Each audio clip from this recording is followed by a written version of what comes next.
This podcast is a member of the Place to Be Nation family. Visit us at placetobenation.com, the only place to be in your pop culture world.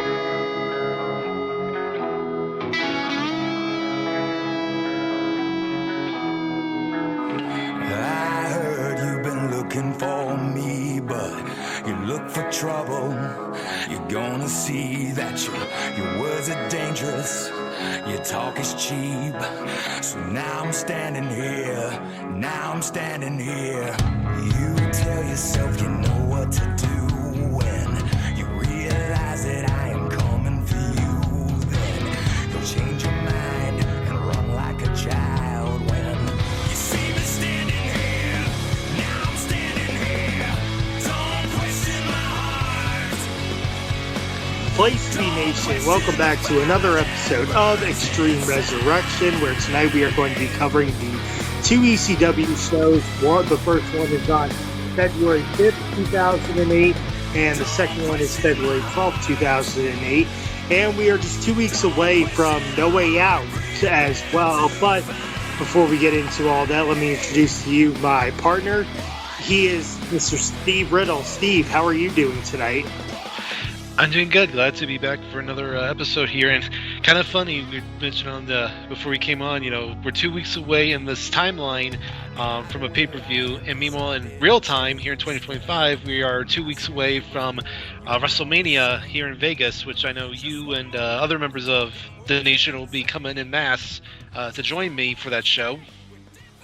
Yeah, it's insane. It suddenly just it crept up on, I was talking with you, it just suddenly crept up on me, and it's there's no way it's 2 weeks away. It feels like it's farther. Now it's wow, it's closer, I know. It just this year has been. I mentioned it to some of my coworkers. This year's already going by so quick.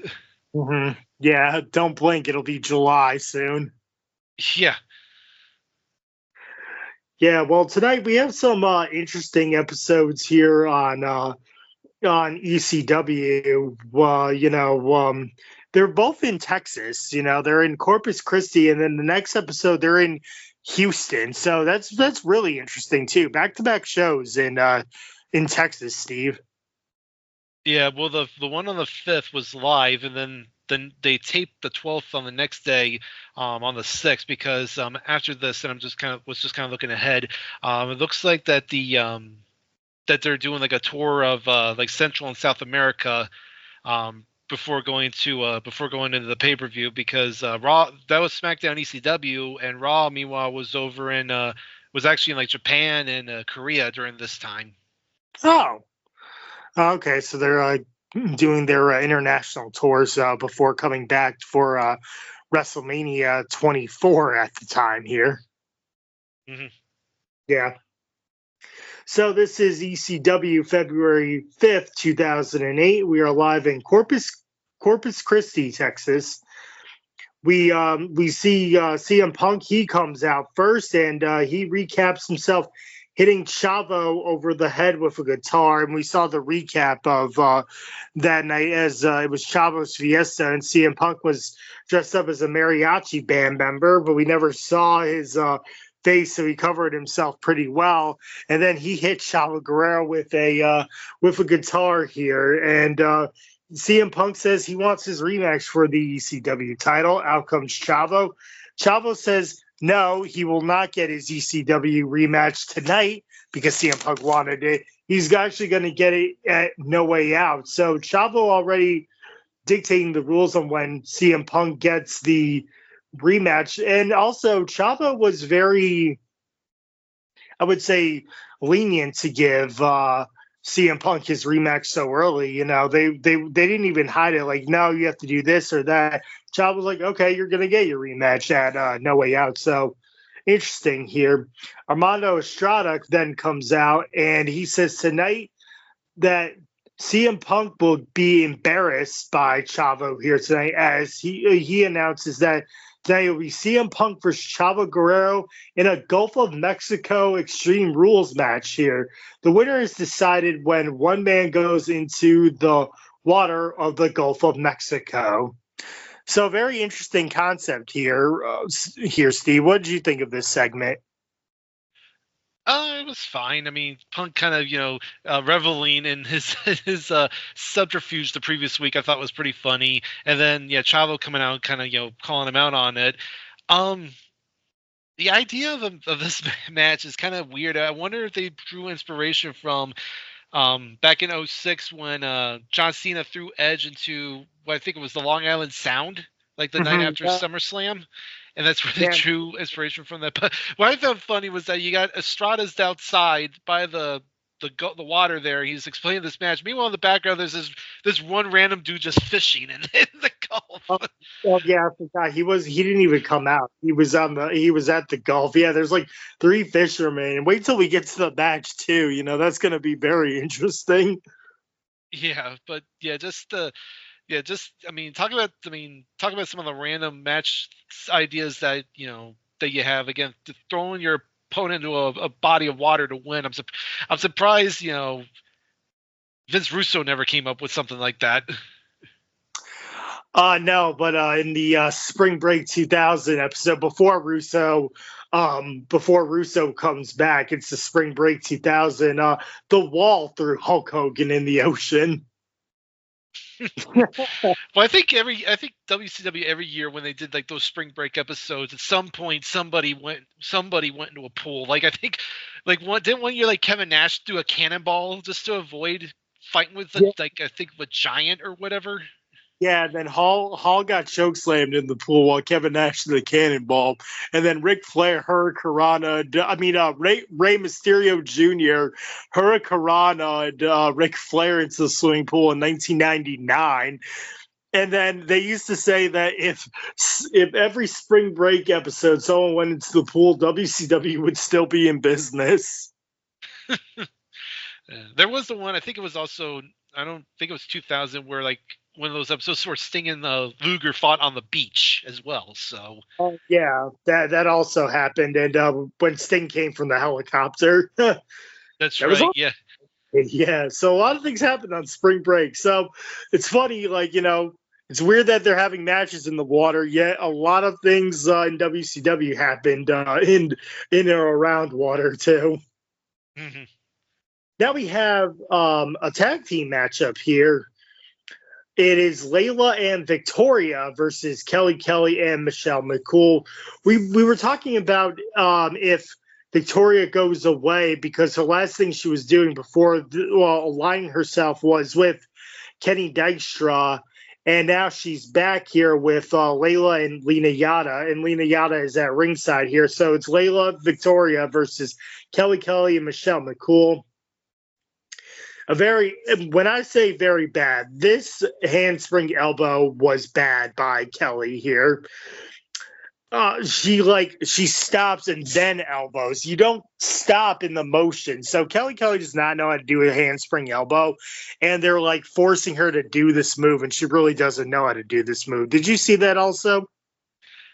Yeah, it wasn't good. It was like she spun at the wrong time and then had to like readjust. But by that point, she was already where Layla was, so she would have just been better just going with the momentum and hitting like a back elbow instead of just trying to turn around.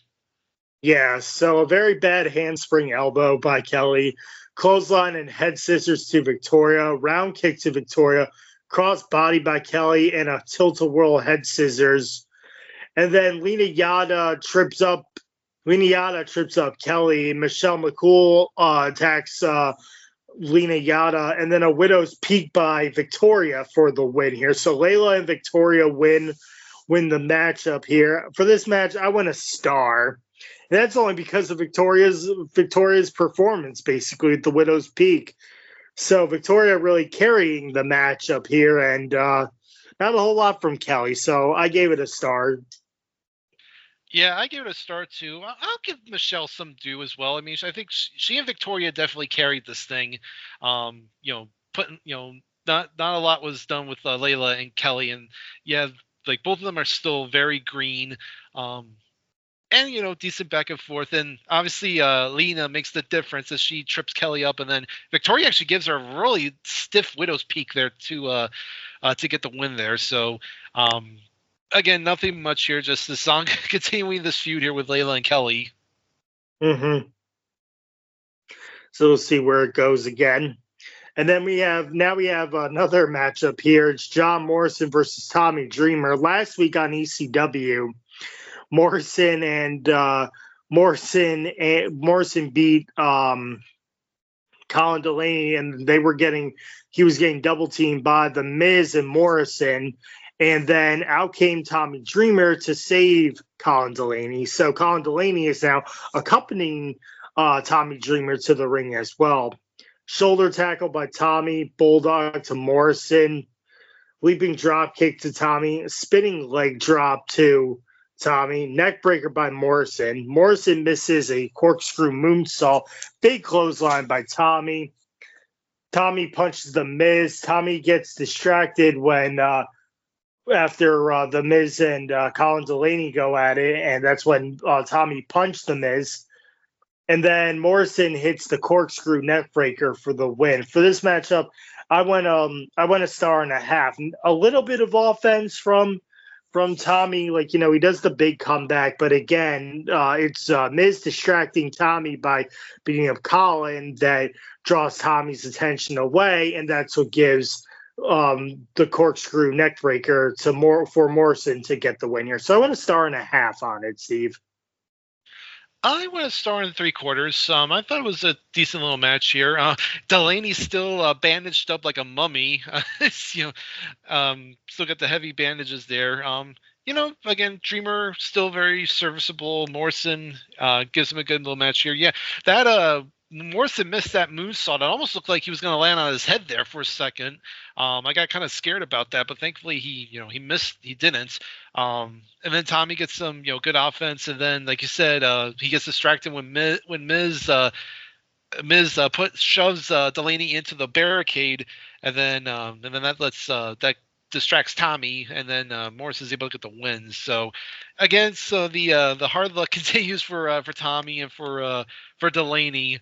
And it seems like we've talked about this. Looks like now it looks like at least Morrison and Miz now has some somebody looking potentially, because I'm sure this is going to build to something maybe where like Dreamer and Delaney challenge Morrison and Miz for the titles.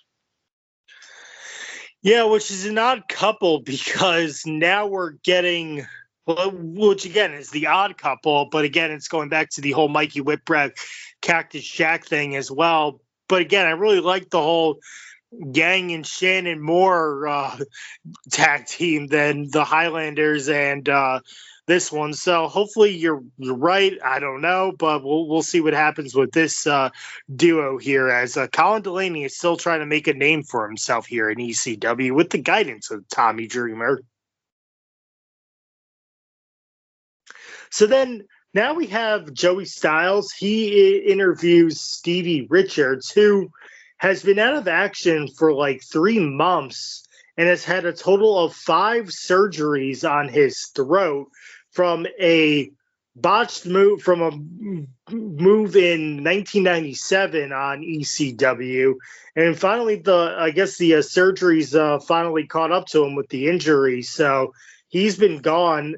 We haven't seen him since I think like September, when he was in the championship scramble match with Kevin Thorne and who else was it? It was Richards. Yeah, it was Richards, Thorne, Burke, and Dreamer. Okay, yeah. So and then Stevie Richards was gone.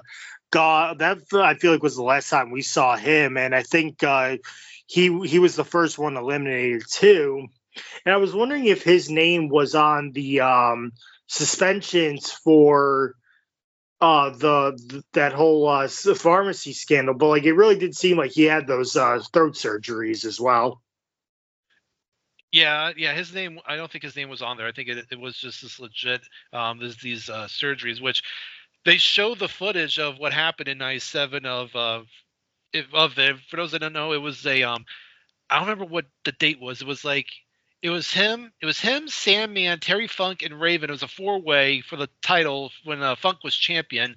And at one point, Funk has the guardrail up, and he's going to drop it on Stevie, and he's supposed to drop it on his back, but the end part of it, which has like more metal in it, clipped him in the back of the head, and that's what caused him to get hurt. And yeah, it's like this was definitely an interesting interview. Like they're trying to definitely, I think, build some sympathy here for Stevie. Like he's been going through all this, and all these surgeries is what's caused his throat to kind of be like that, almost kind of similar to with Brian Pillman in a way, who had all those surgeries on his throat, which caused him to sound the way he did. It has been kind of interesting not seeing him around, but I'm interested to see. It'll be interesting to see now that he is about to come back, and they've kind of put this emphasis on him, overcoming all these injuries and all those surgeries. If it potentially means a new push for him. Yeah, as he has said as well that he loves to wrestle, he loves to compete on ECW, and he loves to compete for the fans. And he's going to make his return next week on ECW. That's where the whole "I'll show you, you'll see." So Steve Richards trying to show that he's not done yet in the land of Extreme and the land of WWE wrestling as well. So Steven Richards is going to make his ECW return next week. And now we have again another Kofi Kingston matchup. Here is Kofi Kingston versus James Curtis, and I believe we have had James Curtis on a couple of episodes, him jobbing to people as well, Steve. Yeah, we've seen him plenty of times before.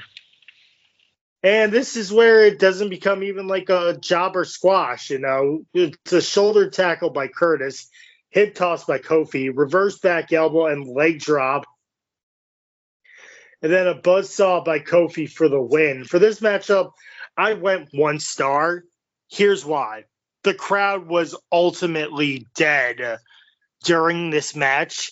And again, Curtis was getting a lot of offense in on Kofi. You're trying to build Kofi and have like a good match, but it's not James Curtis. You're trying to build Kofi Kingston. So I think Curtis got a little too many shots in here. So I gave it a star. Yeah, I want a star too. I said this on our last episode when he made his debut. I wanted to keep track of the fan reaction, and still not getting much of a pop when he comes out. I think they are still kind of warming up to him. A lot of Curtis's offense was on the arm for the most part. Like he was just really working the arm until Kofi started making his comeback, and then like once he started hitting like all his big moves, that's when the crowd started reacting. And then when he got the win off the buzzsaw kick, they did give him a nice little pop. So it is coming for Kofi. I think we've seen him now. This is the 3rd week we've seen him. He's looked fine. He's getting he's getting his big stuff in. But it's now going to be, interesting to see when he goes against like more big name guys, if he can get that reaction from the crowd. Yeah, wait till you see who he faces next week on ECW. Yeah. Yes, and the kids really reacted to him. He's high-fiving. It's so interesting to see how much Kofi has, like, how long Kofi has been in the business, from like his goofy self here to his serious self now with like the heel New Day. It's insane that he's lasted this long when he's getting no pop at all, and it's like, what are we gonna do with this guy? And he's survived everything that was thrown at him. Well, I think that was why putting him here on ECW was actually a smart move, because I think if they put him on Raw or SmackDown, he would have just gotten completely lost in the shuffle, and really kind of just overwhelmed by those bigger personalities. So putting him here where he can, I think, shine a little bit more was a smart move and really helped get his feet wet. To when the time came, they could move him to Raw or SmackDown and he would be just fine. Mm-hmm.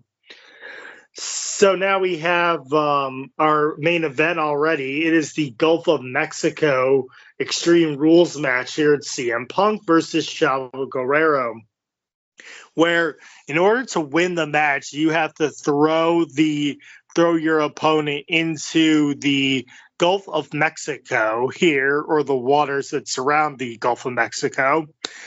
And so obviously the match is going to go to the outside immediately.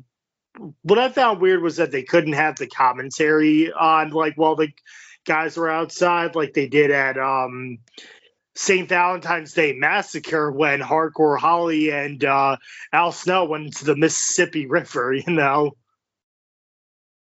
So we'll get into that, though. Punk throws Chavo to the outside. Punk goes into the steps. Punk goes into like the line of chairs. Clothesline by Punk. Chavo goes into a door. Chavo throws Punk into a windshield. Punk throws Chavo onto a van's windshield. Chavo kicks Punk and beats him down. Punk gets hit by a cooler. As they're going towards the Gulf of Mexico, you can see like 5 fishermen are like moving out of the spot exactly, you know, whether they were plants or they were there really fishing, not knowing what was going to transpire. I don't know, but they start to move. And then both men try to throw each other into the water. Punk gives Chavo a GTS into the water. For this matchup, I went a star and 3/4. It was fine for a main event. You knew what you were getting. Someone's going to go into the water. They're going to brawl into the outside. I thought going into the windshields was brutal for both guys here. And, you know, you knew what we were going to get. It was cool to see the GTS and not just Chavo getting thrown in as well. Yeah, I went 2 stars. It was a decent little brawl. I like that they were like in street clothes and not their tights, because they did emphasize come dressed as you are. Having no commentary was weird.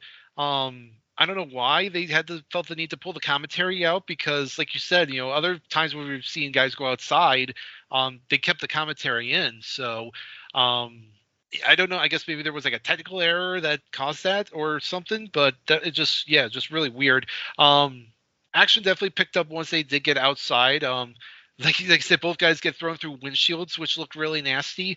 And yeah, them brawling there. Well, at one point where Chavo throws him like to one of those little areas he's on top of, like the little barricade. I thought for a second he was going to try the frog splash, but he didn't, which thank God he did, because that probably would have been a really nasty landing for him, considering he wasn't wearing knee pads. Yeah, just those fishermen just sitting right there, paying no heed to this fight going on behind them until like I said, I don't know if they were like told they had to leave or what, but it was very awkward, them just kind of grabbing their stuff and walking away. And then I did like the finish there with Punk hitting the GTS, sending Chavo flying into the Gulf. There was a good little way to end the match there. So, Punk, he's gets some more revenge. He's gets another win over Chavo, though he still hasn't pinned him. He's beaten him by DQ by count out now by throwing him into the Gulf. But hopefully we'll see if this is going to be his like last big moment here over Chavo, or if it's just building more towards him getting his title back at No Way Out. Yeah, we'll have to see what comes out of this too. And it's interesting, like Chavo like flailing his arms, like help, help, help.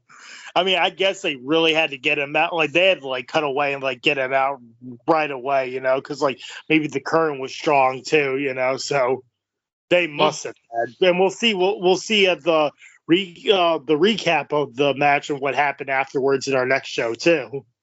Yeah, but actually, one fun moment whenever they would when they were going to the commercial hype of the match, at one point, Taz was like, "Do they have sharks in the Gulf?" And I looked it up because I was curious, and actually, sharks do occupy the Gulf, and more specifically like great whites. So, I don't know if they would be like near like landmass or anything like that, but I did think that was interesting. Yeah, so we'll have to see the fallout here as we're on the go home edition of ECW from to No Way Out 2008 here, as we are in Houston, Texas tonight. So again, back-to-back episodes of ECW. One was live and one was taped. And we're in Houston. Chavo Guerrero comes out and he says that he is lucky to be alive, and he shows what happened after Punk gave him the GTS into the match as scuba divers came and swam and saved Chavo and pulled him out of the water. My guess is because they were like, we need to get him out because, it's the water must have been dirty anyway. I don't know what it was, if it was clean or not. Like you said, with the sharks and stuff too. So, God knows what would have happened to Chavo. So they pulled him out right away.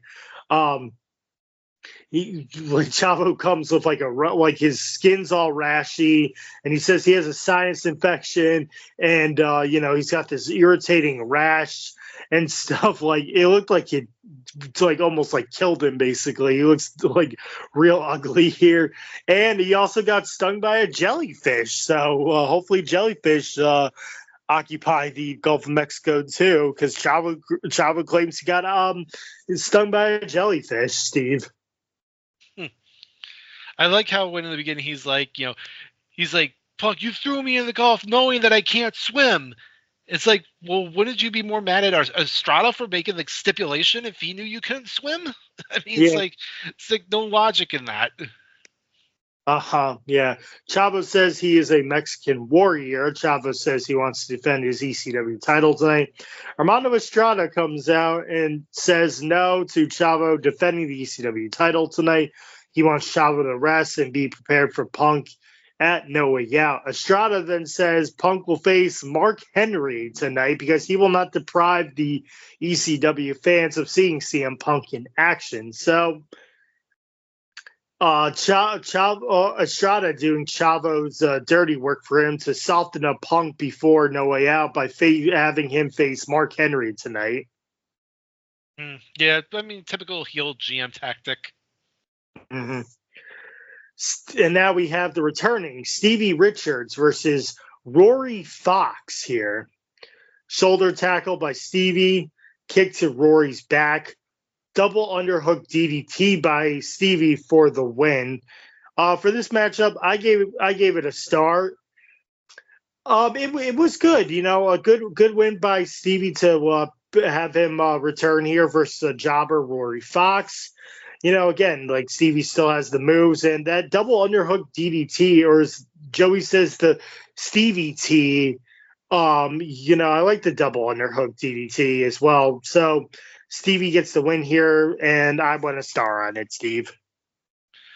I went 3/4 of a star. It was kind of an interesting little squash. I mean, Fox, I don't think got any offense, and I think Stevie pretty much dominated him for this whole time. Again, just a good little match to kind of get him back in the groove of things. And he got a decent little pop when he came out and when he got the win. So, like I said, it'll be interesting to see if this, whole thing leads to like a renewed push for him. Yeah, so we'll have to see. We'll follow as Stevie Richards gets back into ECW. I think it would be interesting to have Stevie versus Kofi Kingston, but we'll see if that gets anywhere near us as well.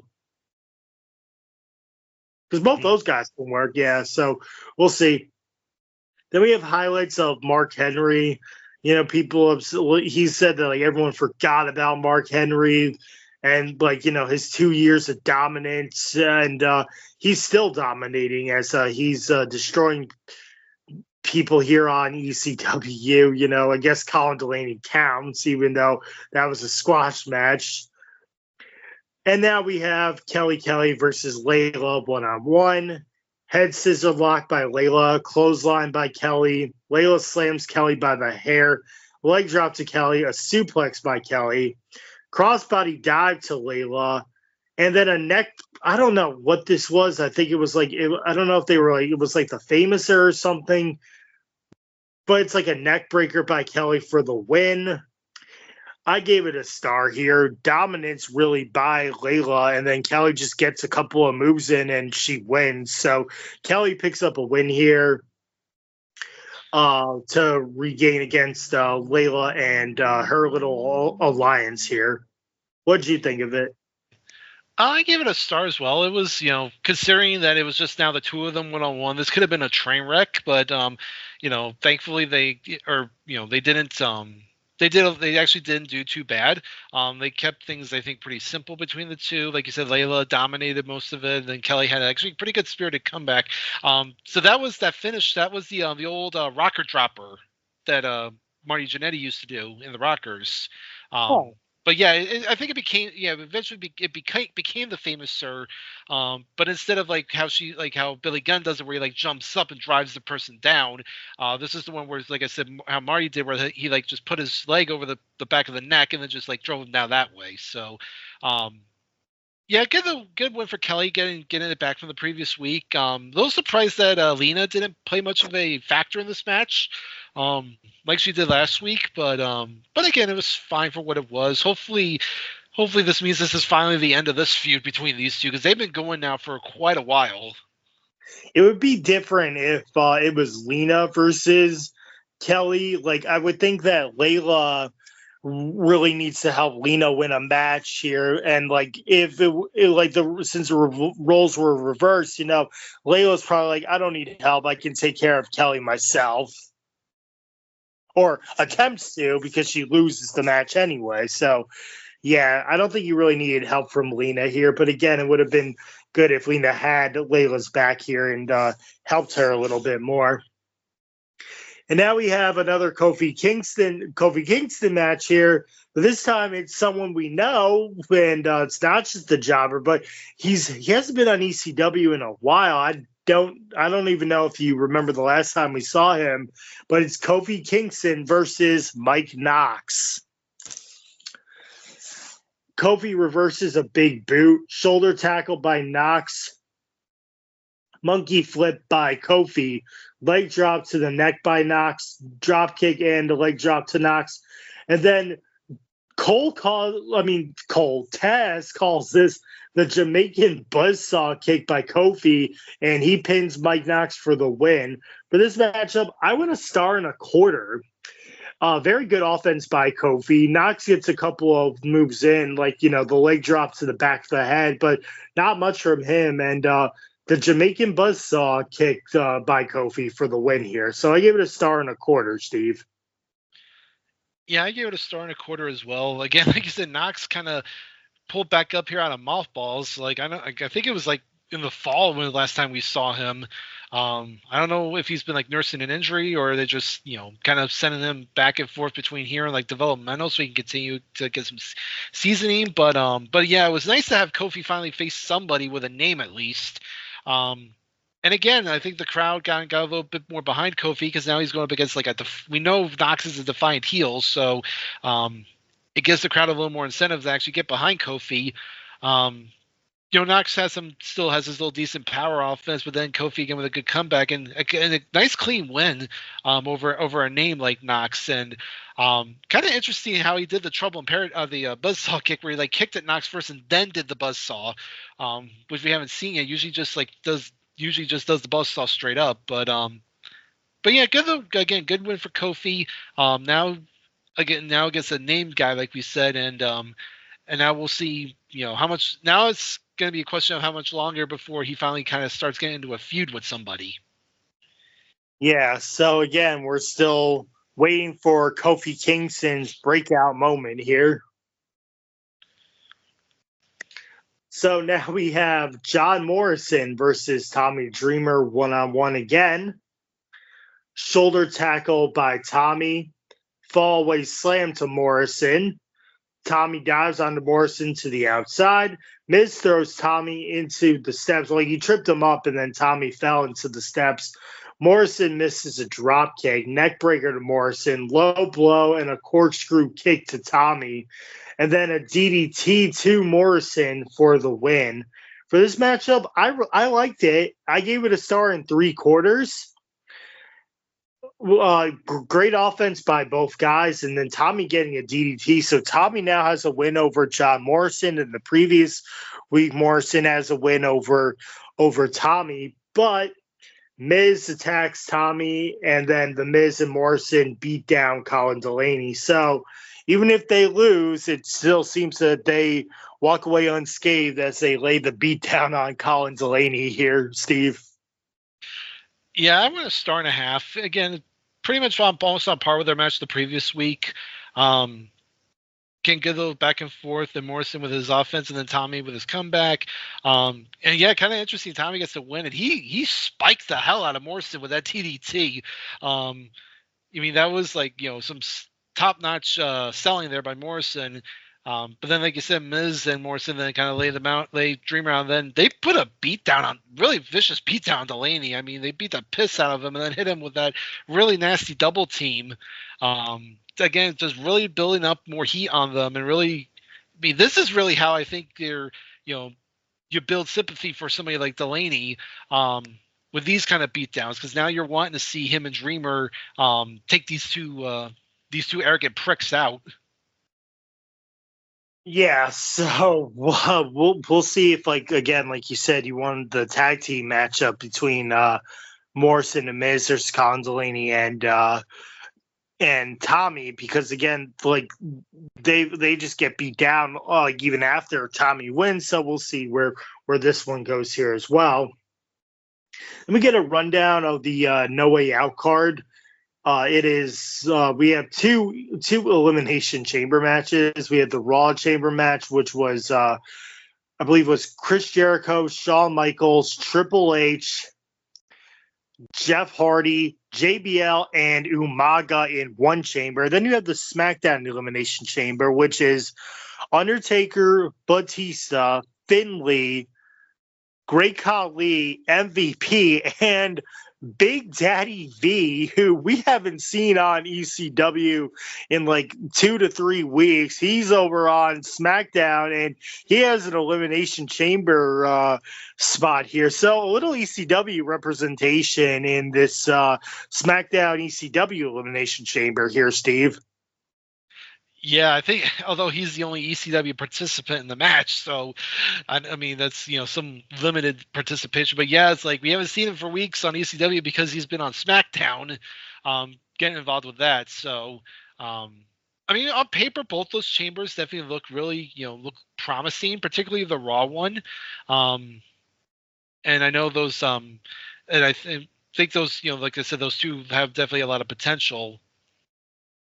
Yeah, I mean, I've watched a little bit of the pay-per-view, and I'm gonna watch the Chavo match again. Like the SmackDown one with the two Giants, and you knew it was gonna be ugly with the Giants in there, so you had to get them out first. Spoilers, and it's weird how they got them out. So we'll see how the rest of the SmackDown Elimination Chamber goes here. I believe also this is where Undertaker's coat got set on fire by accident. No, it wasn't this one. It was 2010, I believe, where that happened. Oh, okay. I thought it was this one. Yeah, because like we also know what happens with Undertaker's the final ending, the pyro at WrestleMania 24 too. So I thought it was a string of bad luck for Undertaker these 2 months. So it was 2010 where he got set on fire. And then we also have John Cena is putting his number one contendership spot against No Way Out against Randy Orton for the WWE title. He's not waiting until WrestleMania. Then we have Edge versus Rey Mysterio one more time for the World Heavyweight title. And then in a career match, it's Ric Flair versus Mr. Kennedy. So this is it's going to be a great show, and we'll see some surprising return and a new debut here on No Way Out 2008. Well, the build up to a match at least for WrestleMania. Yeah, so now we are at our main event. It is CM Punk versus Mark Henry. Chavo Guerrero comes out. Kick to Henry, clothesline by Mark Henry. Henry misses an elbow, running knee, but Henry throws Punk off of him before Punk can get the bulldog. Punk goes into the ring post. Then Henry gets disqualified for not letting go of Punk on the ropes before the count of 5. And then Henry gets disqualified there, and then out goes Henry like he gets like pushed off out to the outside. Punk throws Chavo into the ring, and then Punk gives Chavo a GTS. For the matchup, I gave it a 1.25. I don't even know if it's that, but it looked promising up until the disqualification. I thought that Henry was going to get more offense in and just like pin Punk, so Chavo would have a advantage going in, but Punk has the advantage as he humiliates Chavo both nights. He throws Chavo into the Gulf of Mexico, and then Chavo ends up leaving with a GTS. When Henry goes out, it looked like Chavo sidestepped him and like threw him out himself, like pulled the ring down so Henry could go over clean and safe. And that looks so weird. Did you notice the sidestep Chavo does? Yeah, I did. Did you give your grade for this? I'm sorry if I missed it. Yeah, 1.25. I don't even know if it is that, but I gave it a 1.25. I gave it 3/4 of a star. This was just really bizarre. Like, it felt like they were almost rushing here a bit, like because they were running low on time. Because that DQ really came out of nowhere. It's like, Henry's just choking him on the ropes, and all of a sudden he gets disqualified. It's just really weird, and just really weak. But then, like you said, Punk catches him with that kick, and then, like you said, Chavo got out of the way to make sure Henry didn't, run into him when he went on the outside. And then Punk, like you said, hits the GTS on Chavo, which kind of makes you wonder, though. Does this mean that that Chavo is probably going to retain? Because usually when the challenger gets a lot of momentum on the champion going into a pay-per-view, more often than not the champion then retains. So it'll be interesting to see what happens with that. Yeah. So we're on our way to No Way Out, and like you said, it's going to be the rematch. It's CM Punk versus Chavo Guerrero for the ECW title. Well, that's going to do it from us here tonight on covering the ECW episodes. But Steve, before we go, do you have anything that you want to direct the listeners to? So you can usually find me over on the PTB Pop Experience. I have a few shows there, Making Mount Rushmore, the Video Jukebox Song of the Day, and also Pop Goes to Classics. That is myself, Andy, and Miranda. We're going through all the Disney animated films. Our last episode was a big one where we discussed Frozen. It was definitely a very long one, but it's definitely that was a meaty film, so we definitely wanted to give it its justice. So our next episode will be covering Big Hero 6, which I'm looking forward to because I think that's a very underrated film in Disney's canon. I can also be found occasionally over on the North-South Connection with Cronoso. On the most recent episode of Cronoso, I actually appeared twice. I appeared in the audio version where I discussed a match between Hercules and Rick Martel from June 1990 primetime. And then over on the YouTube channel, myself and Steve Bennett, we took a look at two Rockers matches from the Shawn Michaels unreleased DVD that came out back in 2019 that took place in 1990. We looked at them versus the Orient Express from April, and then them versus Demolition from June, and also kind of talked DVDs and that sort of thing. So if you haven't checked that out, please do so. And please make sure you subscribe to the North-South channel there at YouTube, as well as all the other channels that we have. We have PTB Wrestling has one, the Backbone Wrestling feed has one, and PTB Pop has one as well. So please make sure to give us some love by giving us those subscriptions. Yeah. Just keep on subscribing, keep on listening to all of our sister channels here on the Place to Be Nation, as well as the North-South Connection and the Backbone Wrestling Network, and the Pop feed as well. As for me, you can mostly find me on the Place to Be Nation wrestling feed. I have this show here, and I also have Nation Invasion. The last episode was the go home editions of Raw and SmackDown before No Mercy 2001. On Raw, you have Christian just joining the alliance, turning his back on his brother Edge and joining the alliance. And you have Rob Van Dam hitting the 5-star frog splash on Kurt Angle here, solidifying that he's with Stone Cold as they go into their triple threat match here at No Mercy. And then on SmackDown, things changed as Rob Van Dam is seen leaving a limo, and out comes Vince McMahon. And then in the main event, Rob Van Dam hits the 5-star frog splash on Stone Cold, and then Vince McMahon comes out and he does the thumbs, Rob Van Dam thumbs to RVD. So RVD is standing tall going into the triple threat match here. Which side is Rob Van Dam on? Is he on with the Alliance, or is he thinking about joining the WWF with Vince McMahon as Vince returns to the World Wrestling Federation? So all that and a lot more there on the Place to Be on the Nation Invasion, as we are getting ready to watch live watch, if I can get someone for No Mercy 2001. And I have a podcast on the Place to Be Nation Pop feed. It is called Pop Goes Degrassi, where me and John Kesselika, we are deep diving into Degrassi Next Generation seasons, and we are in season 2. We just did the 2-episode season 2 premiere, When Doves Cry, parts 1 and 2, where we meet Craig, and we see the relationship between him and his father, and we see that Joey Jeremiah adopts Craig and gets him away from his dad. Tim Cable was a guest on that recording as well, so you can go back to that episode if you want to hear about When Doves Cry, part 1 and 2 on Pop Goes Degrassi. Well, that's going to do it from us here on Extreme Resurrection. He's Steve Riddle. I'm James Gruenberg, and we will see you next time.